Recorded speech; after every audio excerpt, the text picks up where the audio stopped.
Hello and welcome to this chakra healing hangout. And today we are going to dive into the throat chakra.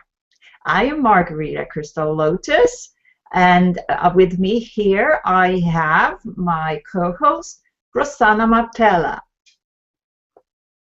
Hi, I'm Rosanna Martella. I'm a sensitive intuitive with 20 years of experience in various alternative healing modalities, including health and nutritional counseling, energy work, acupressure, shiatsu massage, distance healing, emotional blockage and reliefs, and EFT. And I also specialize in gluten intolerance, people with gluten intolerance and celiac disease. So we're going to talk about the fifth chakra today, and I'm very excited about it because it's a whole new, different chakra for the way we have been thinking about chakras so far. Yes, it's very exciting because also being on Hangouts is an expression of of the throat chakra and our voice. And it's kind of exciting that we have this wonderful technology that we can actually use to share this content with you. Yes. And I didn't mention, but I'm a life and business mentor and intuitive healer. And I also help my clients, professional women, to overcome emotional problems so that they can have a happy life and a flourishing career. And I'm also a creator of the Gem Codes mind training tools. And my website is crystallotus.com. So now we're going to go over to discussing the throat chakra. And Rosanna, can you describe or define what the throat chakra is all about and when it starts the developmental stage? Over to you. The throat chakra is just like the word says, it's right at the throat where our voice comes, and it's right next to the thyroid gland. The element of this chakra is sound and vibrations, and the developmental stage is from 7 to 12 years old. And tell me now, what are the basic qualities and rights, and what is the actual function further of the throat chakra? Well, the throat chakra is an expression of our creativity, and we developed during this period of time between 7 and 12 years old. We develop the way of learning communication skills, and we start to think in symbolic way and use our creativity. So it is very important to develop this period of time to develop these skills, because that will help us throughout our entire life. And the basic rights are to speak and to be heard. That it's very, very important. And the demons of this chakra is lies. So that it's, basically it's communication, creativity, listening, and resonance, and finding one finds his own voice in this period. So is it true that in this chakra we are sort of breaking the barriers with the gravity and their physicality and get into a symbolic world of mind and of vibration, right? Yes, and we're become more abstract. The fifth chakra moves the world of vibrations within ourself, and represents the symbols of the world that are in our mind. the symbolic ideas that we get, it's like if I say, if I want to talk about a pink elephant, the other person can imagine what an elephant looks like and knows the color pink, so he can imagine what a pink elephant can be. It doesn't have to stand right next to a pink elephant to know what a pink elephant could look like. Or we could talk about a galaxy, but we don't have to travel to the galaxy to talk about the galaxy. We have seen pictures from the telescopes that there are out today, and they're sending us these beautiful, gorgeous pictures of the universe. So we know what the universe and a galaxy looks like. So that is a symbol that is within us that we can use as a description while we're talking with somebody about a galaxy. So this is the way, the mind can store and share these ideas and with others. And so these symbols are, when the other person understands them, that person can resonate with what we're saying. So there is also this resonance that it goes through between the two people, or the person that talks to a group. Can show the person even if it's not there in that place where they're talking about. So so resonance is a very important thing about this chakra also, because we have to think of there is this vibe. In everything in the world is vibration. So our chakras vibrate all the time. Our etheric field vibrates all the time. So when we resonate with something different than us, depending if this resonation, this vibration is vibrating at the same pitch with the other person. So that's why sometimes we feel we can share with another person very easily, and maybe with another person we're not able to share that easily because we don't vibrate at the same way and we don't resonate with different people in the same way. It all depends.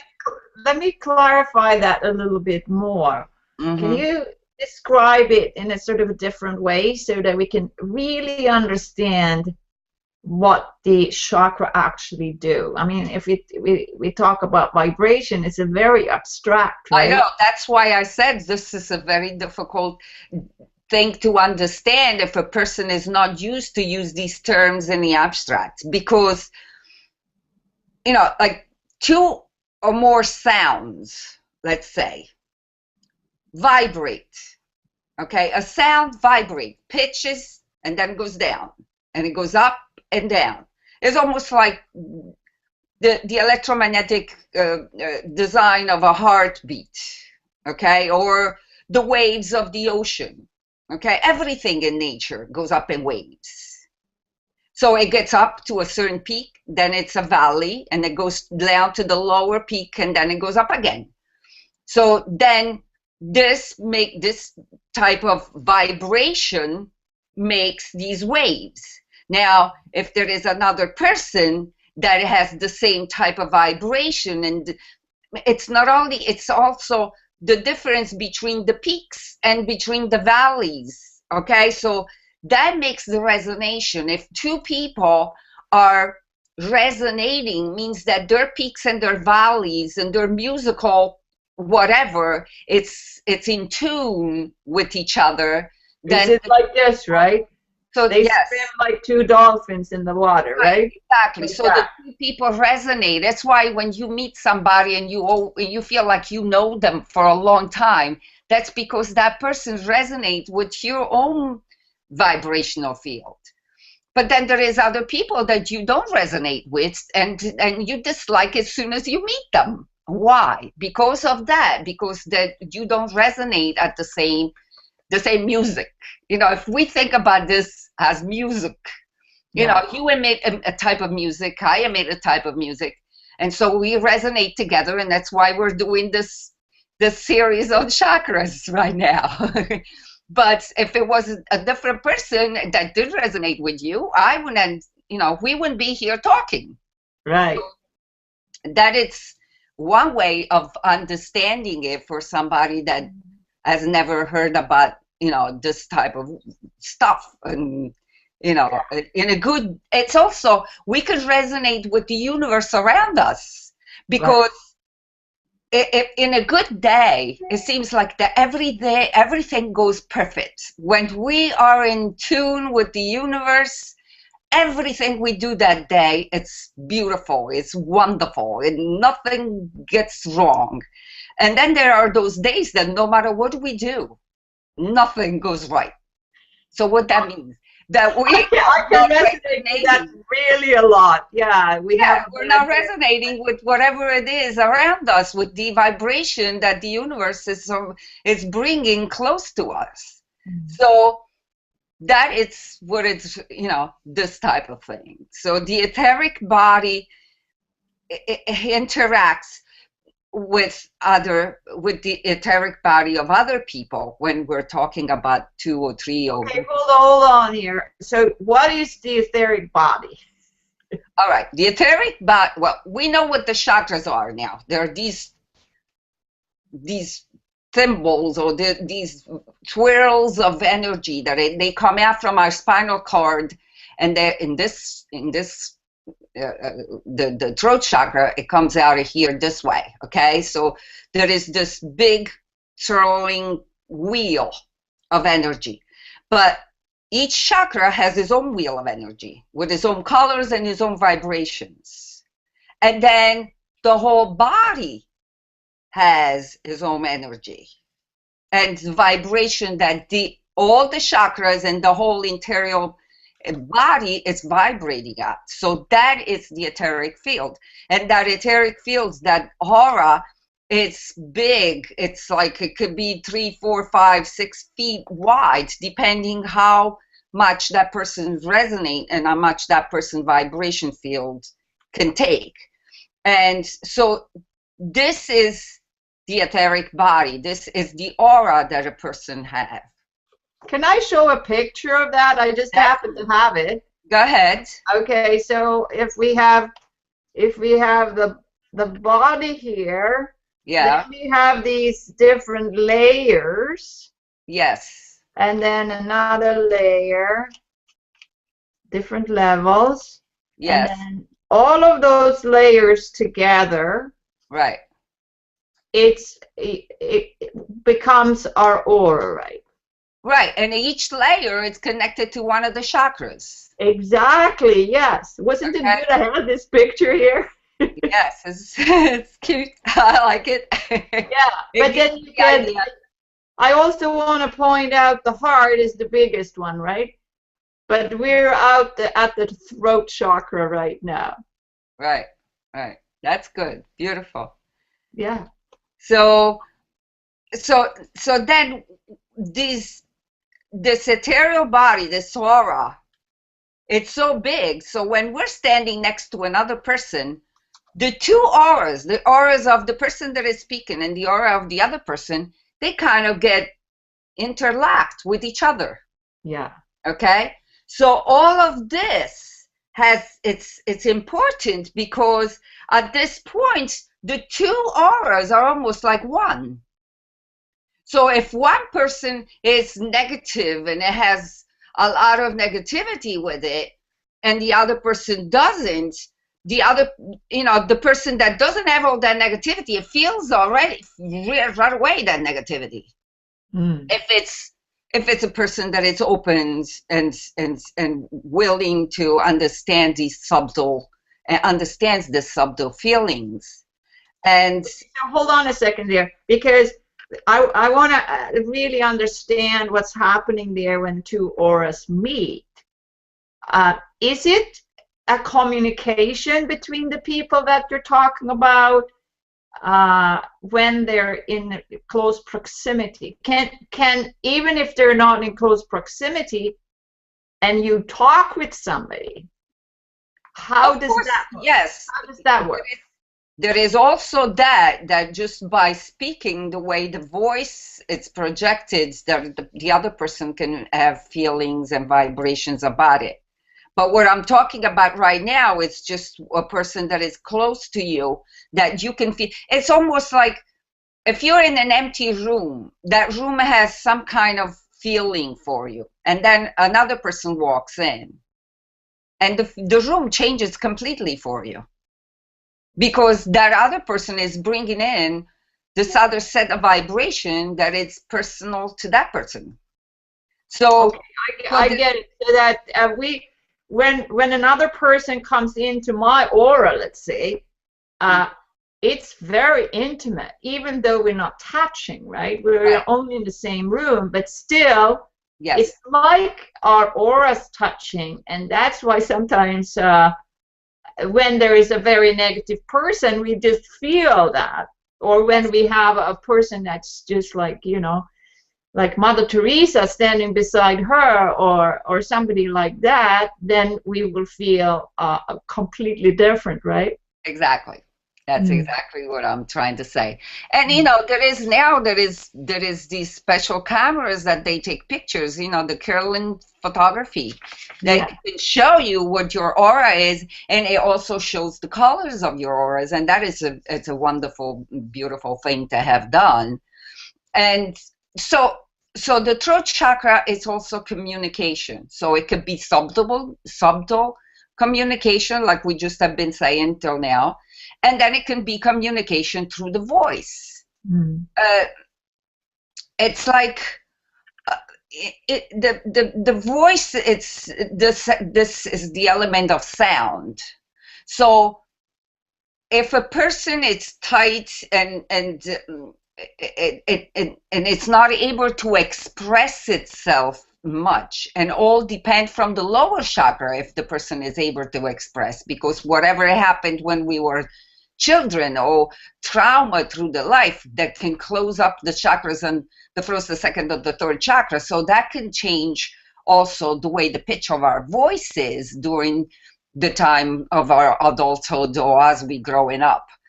So it is very important to have an open chakra that it's able to connect the lower chakras to the upper chakras. Now, the upper chakras are all more symbolic. There is a more about not real material stuff that we can touch and feel with our hands, like it is with our more, you know, basic chakras. But the voice, it's that part that it shows us if the person is more closed or open at the chakra level, because it constricts. Let me ask a question here, Rosanna, about is this not the first chakra where we can actually truly communicate out with a physical sound? But the whole aura in itself cannot, the whole aura in itself also communicate for somebody who is sensitive? Well, yes, it's what I was saying before, because the aura will communicate through vibration and resonance, while the voice is the most, it's the biggest part of the chakra, that it communicates through sound at a different level that the other person can understand and relate to whatever it said. So, but that's why the voice can have different pitches depending how open that chakra of that person is. If that chakra is too constricted, then the voice can become a whisper or mumbled. While a person with a big excessive chakra, like me, can have a very loud voice. And mine that is a little bit softer, and I have to... And then, you know, and then it could get to the point that it's, you know, that interrupt and dominates the conversation of others. So you can understand if that person yeah, I have to put my boundaries out there, right? So that we can actually have... Yes, we illustrate that, of course. So, and I'm asking questions, and then you are answering. So that's a very good example. Yeah. But the healthy chakra, we haven't talked about that yet. Yeah. It's connected with the balance between the mind and the body. So when there is balance between the lower chakra and the upper chakras, then this resonance is rhythmically, it's good. So the voice that speaks through this chakra is clear and concisive, and it has balance between talking and listening, because you see, it's very important to listen too. If you can just talk all the time and don't allow the other person to even put a word in. So a balanced chakra of a person that has got a balanced chakra is a person that not only is able to speak and make the other person understand what she's talking about, but it also is able to listen to the other person, what that person has to say, and understand it, and then read, and and have a good conversation. But all of this, it's all a result of the first, second, and third chakra and fourth chakra, because a restricted voice means that at the first chakra, the person is constricted in the body. The body is tightened, and it's not letting go energy to Mother Earth. There is not exchange of energy between Mother Earth and that person, because that person is too tight. Or if there is a second chakra problem, like there is lack of feelings, then the voice can feel like it's mechanical. It's not fluent, and it's like it's got a metallic type of feeling. And then the third chakra, if the person has a very poor will, then the sound can be pitched and weeny, and the sound of the voice is not expressed right, and you don't even like to hear people that has that kind of pinching type of voice. So, and then on the fourth chakra, that it's the heart chakra, needs to have breath. So you require breath to have voice. If you don't breathe well, you don't have the strength to talk. Can you give us an example for how you speak when you're in your heart?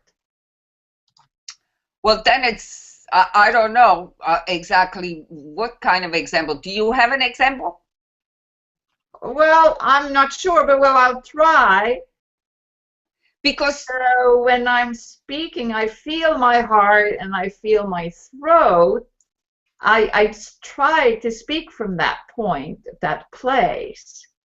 But I feel that sometimes my throat is not sort of clear enough to actually project loudly like you do. But I mean, it's the quality rather than the quantity. I don't know. What's your opinion about that? I feel like that the heart comes in the way. First of all, it's all connected to the lungs, and that's where all the air comes in and out. So when the lungs are strong and open to receive air, and the person it's got a very good breath, using the belly and abdominal breathing, that opens up the lungs, and it opens up this channel of air that goes in and out with every breath. So that it's important. And so when we're using the heart chakra has to bring up all this vibration from the lower chakra up to the fifth chakra.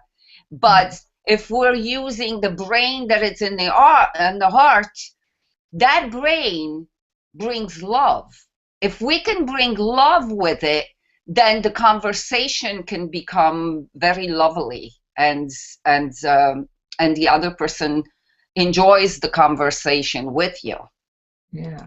So like as I understand what you're saying, that I have to, like, if there is a problem, let's say, to speak or express yourself, you have to start in the lower chakra and then sort of bringing that energy upwards on each level and check how that is, and then in the throat express it, right? Exactly. Yeah. Okay. That's I got exactly it. Yes. And what is some of there is something called the demon of the fifth chakra. What is that? Yeah, it's the truth and the lies. The lies are the demon. Well, you know, it's like a lot of times, especially when the child is developing, and let's say that the parents don't make this child speak, they're making the children be quiet. They cannot answer back to their parents.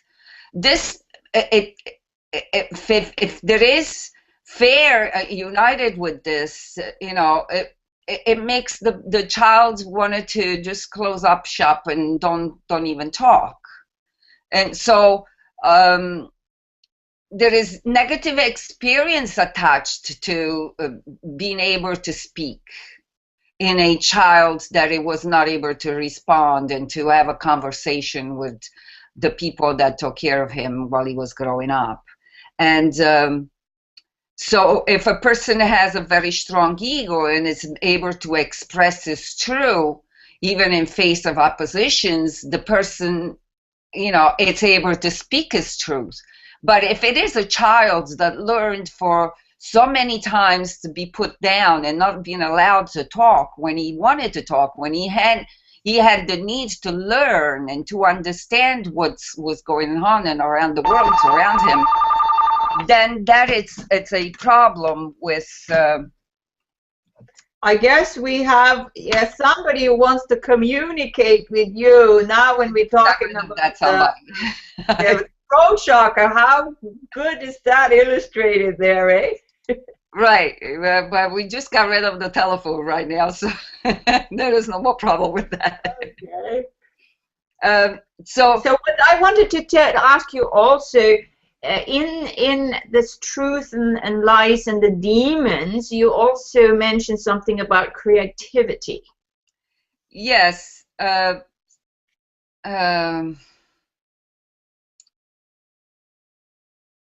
All right. Well, I just wanted to add one more thing about the lies. Mm-hmm. Sometimes, if our safety depends from what we say and how we say it. You know, we're afraid that we're going to get hurt if we say the truth, and we keep that truth inside of us. It's repressing that part of us that the body needs to express. So we are out of the truth and we are living in a lie. And a lot of times children have to do that, especially if they're getting abused, sexually abused, or, you know, whatever. They can't say the truth. And that is something that destroys the child as he's growing up, because he doesn't get in touch with his own truth. And sometimes it just becomes a very quiet child. And a quiet child is not able to develop. It's not able to develop the way he speaks and the way he talks. And so communication, it's a very creative expression of our truth. And because it combines the will and the consciousness of the person, and that it moves towards the future, towards something that the person wants to create. Because when we create something, we're creating something that didn't exist before. Yeah. So creativity in the fifth chakra is a conscious process. It's a process of the will. And you know, a lot of times people tells me, "Oh, wow, how could you make all these paintings and all this artwork?" And I say, well, I don't know. I have to do it. You know, it's like, and then I can go weeks without touching a brush, you know, but then there is this thing that I'm just all of the sudden it's like an avalanche. I do 3, 4, 5, 6 paintings, and then boom, I stop for 6 months. I know what you mean. I do the same thing. I mean, that creativity is just rising up, and I have to go and create. Like a volcano. Like a volcano, yeah.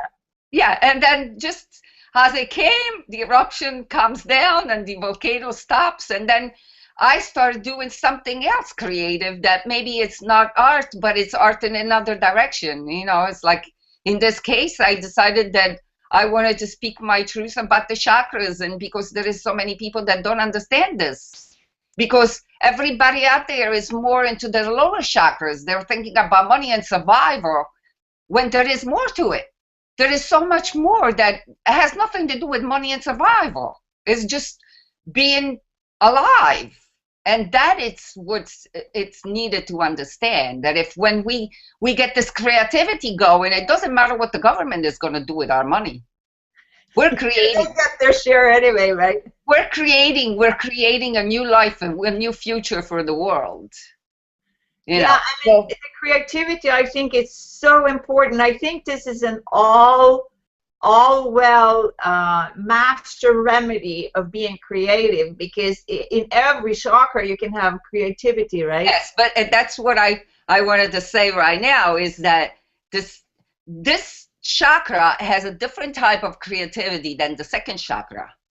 Because okay, this describe chakra, that a little bit in more detail. Yes, the second chakra is more a subconscious mind creativity, because you don't really know when you have a baby growing inside of you what it's all about, what it is to make this baby that is growing and developing inside of you. Your body takes over, don't even ask you if you want to send more blood or less blood to this fetus. It just happens. So that kind of creativity, it's just a built-in creativity that you don't even have too much to say about.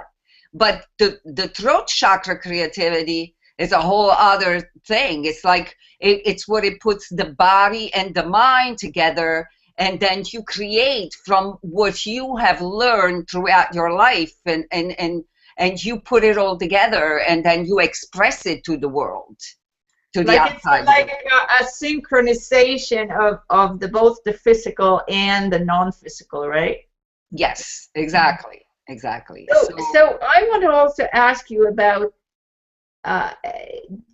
how fear like guilt, shame, and there is also the trauma and the abuses that that they're affecting our vibrations in a very negative way. So that when there is trauma and abuse, we end up with losing our own resonance, and we become less alive, and we do not express our own vibration and it's not good. It doesn't make us feel that we're contributing to the world, that we're the natural flow of this vibration in the body, it's interrupted, and so the voice cannot come out, because when we are afraid, we tend to stay quiet. It's like constrict, right? And lately, when I discovered that we have this part in the brain that it's called the amygdala. Mm-hmm. The amygdala is the ancient brain. Now, this ancient brain was important when we were in the forest and there was tiger and lions looking for us to eat us. So I can imagine that we would be very quiet if we know that there was a lion around the corner. Oh yeah, or a tiger over there or something. Oh my goodness! You don't move a finger. So you're paralyzed. You're frozen. So, but now that we don't have those kind of problems anymore, we're still using that same part of the brain that makes us afraid, and it keeps us from, moving on and doing things, and I feel like that is what we have to reestablish equilibrium with this new way of life, that it's not that dangerous out there anymore. Yeah, if you're in a car and you can get into an accident, I could see that it can be dangerous, but we don't have that type of danger that it used to be thousands and thousands of years ago. So, but why we are still using that part of the brain? Why are we still doing that? And that is what it restricts the flow of this energy inside of us. When we freeze everything, and even the throat chakra gets frozen. So wherever blocks our expression of truth and and we don't want to express our outrage, you know, then it's all this abuse that it hurts us. It hurts children from when they're little and we continue with that kind of feeling even in our adult age, and that needs to be looked into, and it needs to be you know, be able to take away that shame that we just feel inside of us, and we can, because that doesn't make us get in touch with our core self.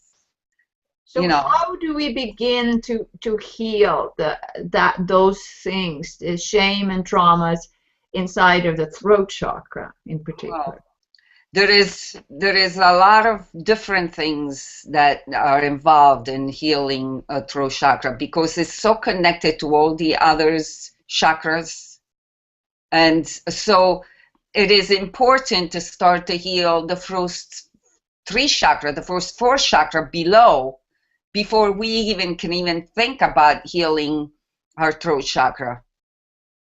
You know, and that is a big thing. Like,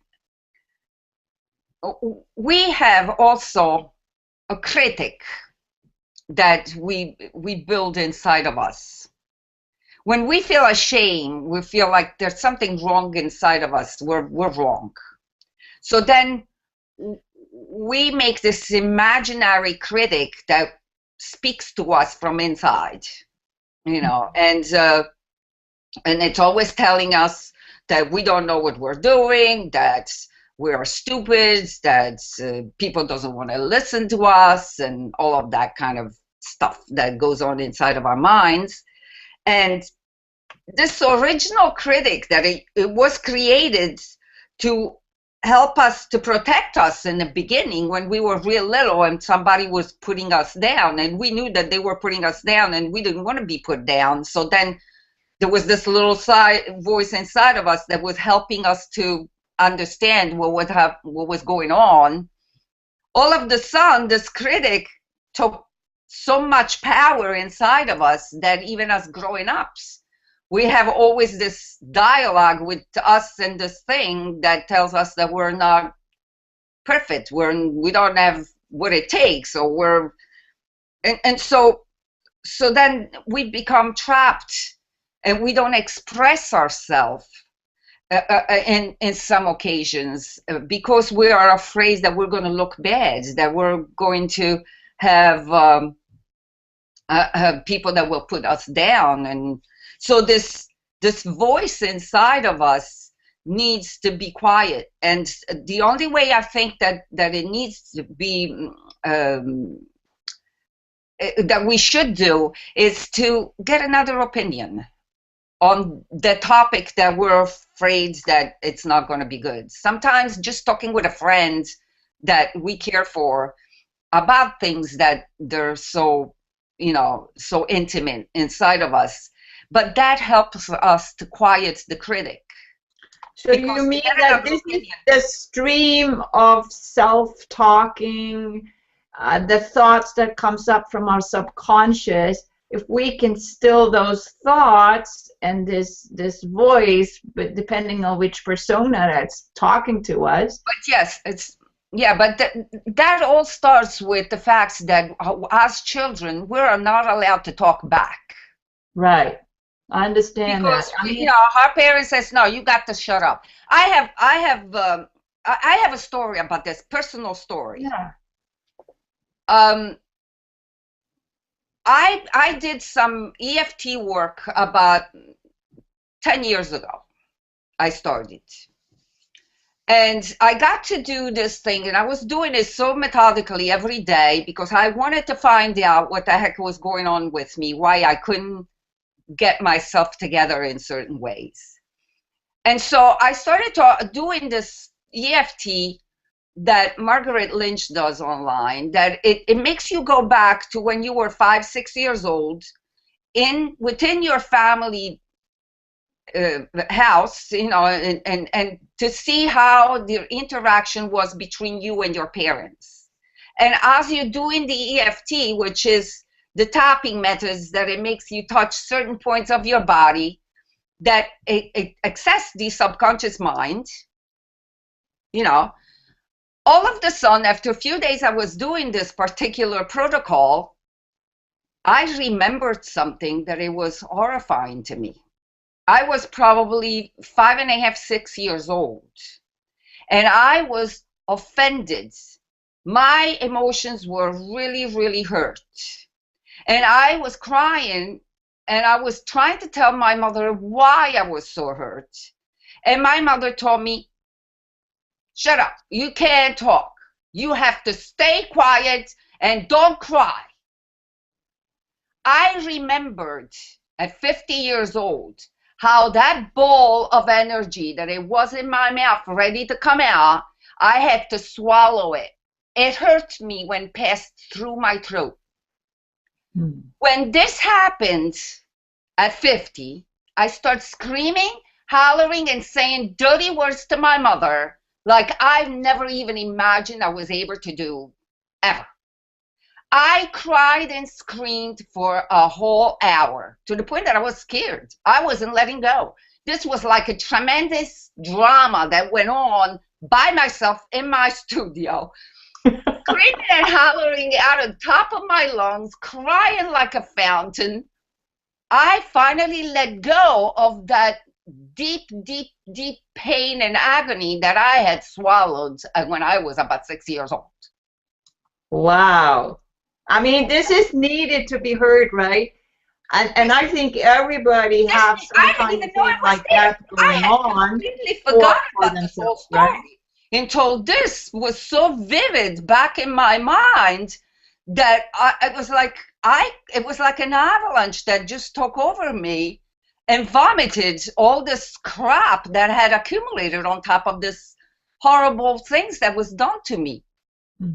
It was a horrible thing because not made me express my pain and agony at that time was tremendous for that little girl that it was me in those days.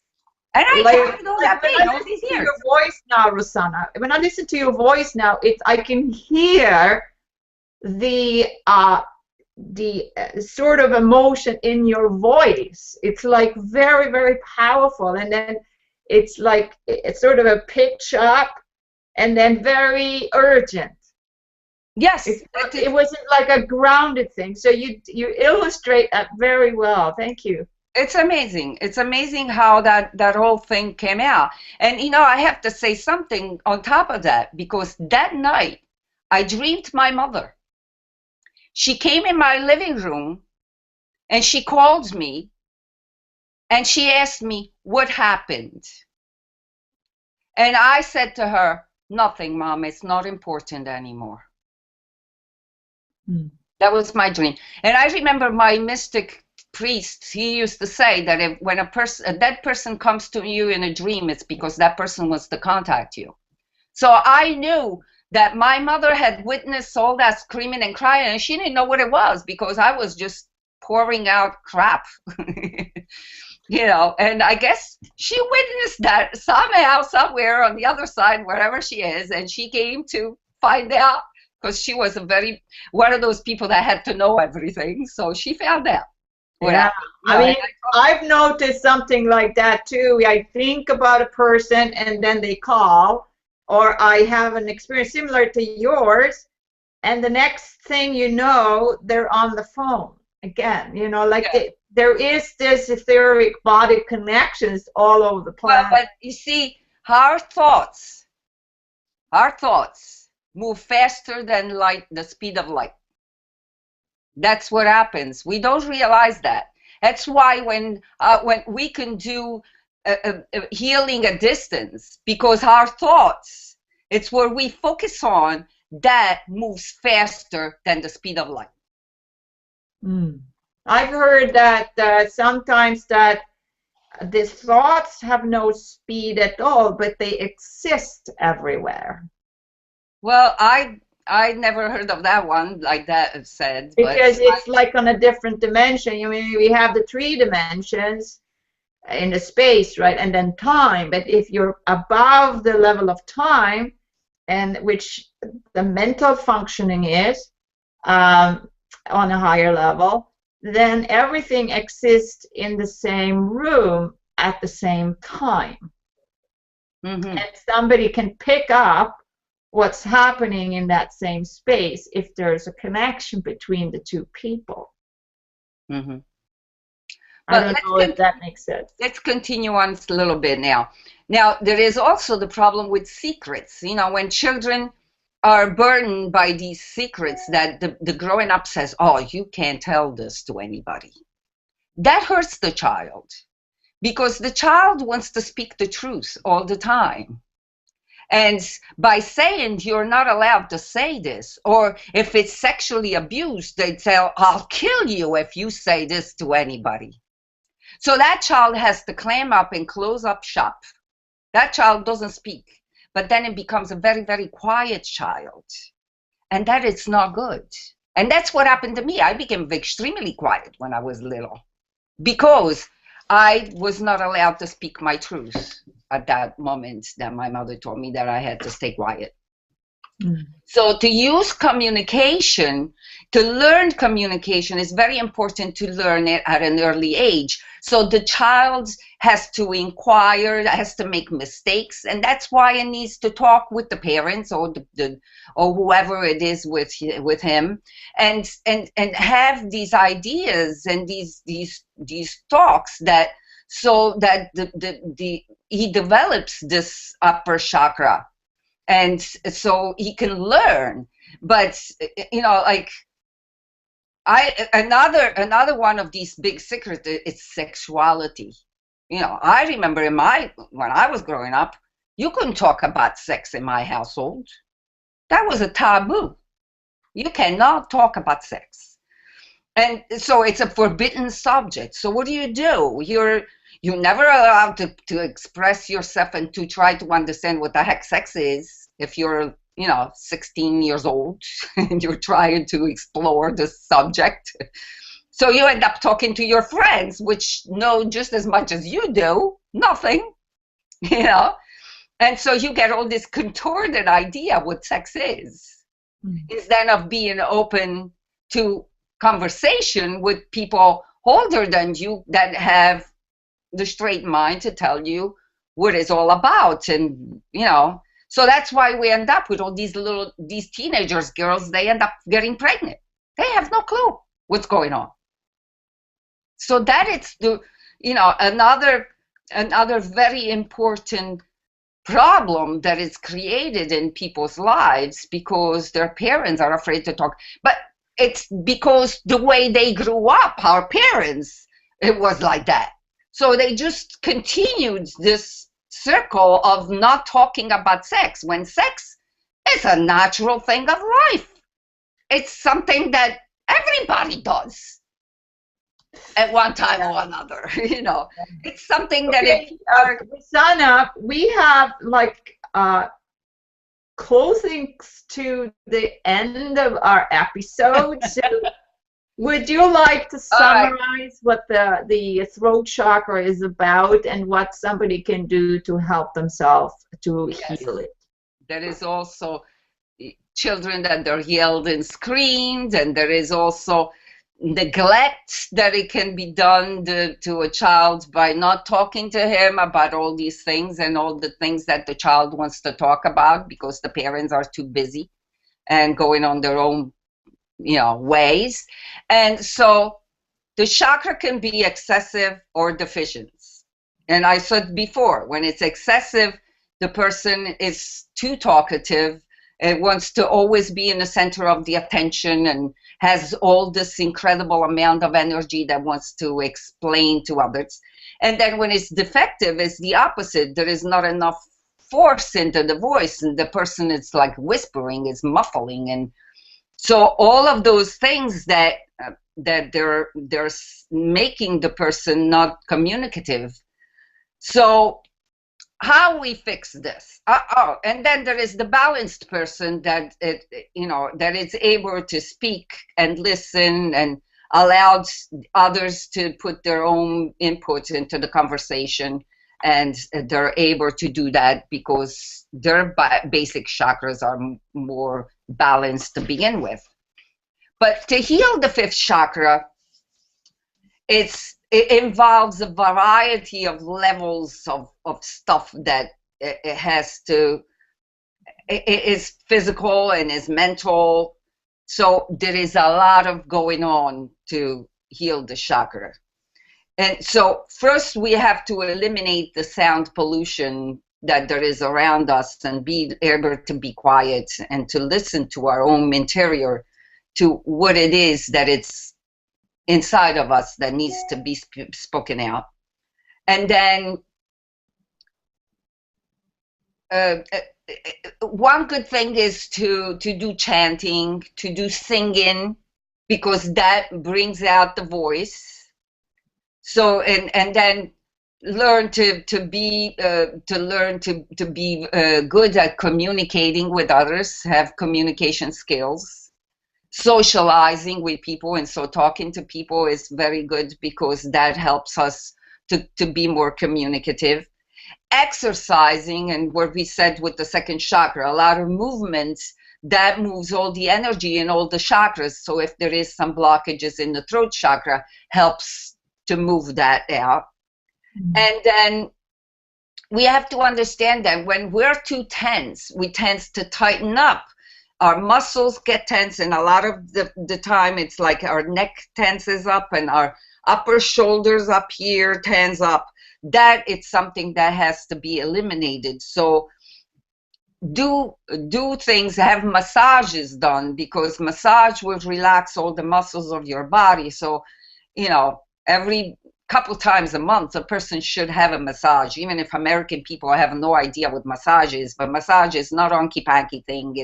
It's something that is good for your muscles and your whole entire body to relax, to learn to relax, because we're living in a situation that everybody is tense, everybody is so tight, and everybody is so depressed at this point because of all this tension that is building up. And then there is a releasing of emotion in a different way by cleansing the field, cleansing the aura field, cleansing the chakras. I do pranic healing with crystals that I remove negative energy from people's body with that, and you do too with crystals. So that helps the person to clear the rubbish, clear the trash that is accumulated on the aura. Because like I said before, when we're together with other people, especially with people that they're negative, our auras get tangled up with their aura. When we then separate, our aura picks up the negativity of the other person and hangs up like lint on our aura. Yeah. So that needs to be. Can I mention something there, Rosanna? Yes. If a person have a very good, they have healed themselves and have a very smooth aura with no openings and no harsh areas, they wouldn't take up that lint that from another person. Instead, they would be able to actually lift up the other person if they choose to. Yes. And act as a template for other people. And I always wanted to say that if you heal yourself, right, then other people can come and look up to you and heal themselves, because you know it's only inside of ourselves that we can heal. Yeah, but a lot of times, you know, if it is a person that lives and goes to work in an environment where there is a lot of tension and there is a lot of people tensed around that person day in, day out, that wears people down. Definitely, I agree on that. Yeah, that's the thing. Yes, we're okay if we're in our home and then people comes just for some healing here and there, and then we have our friends that comes, and you know, and then we're all happy and joyful. Yes, but when a person is against a whole group of tense people every single day from morning until night, especially driving in a tremendous traffic both ways, going and coming home from work, all of that brings down the person. And that is what I'm saying, that it's important to, if you go and have a massage, when you feel like you're tensing up, especially most people have tension right here on top of their shoulders and their neck. I mean, I remember when I had with my first husband, I had gotten to the point that my neck was extremely, extremely tight, that I could even turn my neck left and right without pain. So I had to learn how to undo all that and keep it undone, don't make it happen again. It was a learning process. I did it on my own, and little by little, I was able to get rid of all that pain. It also can be done with food, because I've noticed through the learning of macrobiotic that there is certain foods that loosen up the body, and some way of cooking certain foods that loosen up the body, and there is some foods that it tightens up the body. It all depends what the person needs. So also that you can make different choices, right? You could quit that job that you have to travel to and find something that is a bit better environment. Isn't that the choice? The problem with that is that people don't like to change because they're afraid of the unknown. And so, yes, if you are able to change the job, if you are able to find a job that it will pay you the same and it will give you a better environment, that's numero uno, it's the best thing to do. But it doesn't happen often, especially in these days when the jobs market is very tight, So that is another problem that we're facing right now with all the stress that is around us, because people are afraid of losing their jobs, or they have already lost their job and they don't know how to make ends meet. And hey, there is a lot going on right now. What I understand is we're going through chaos. Yeah, and that actually completes our episode for today. We are about at the hour mark. And I want to thank you so much, Rosanna, for sharing what you know about the throat chakra. And we're going to reconvene in the next chakra. Next episode is the third eye. So please join us in this next episode. And bye. Okay. Have a good day. Yes. Awesome. Thank you so much for listening.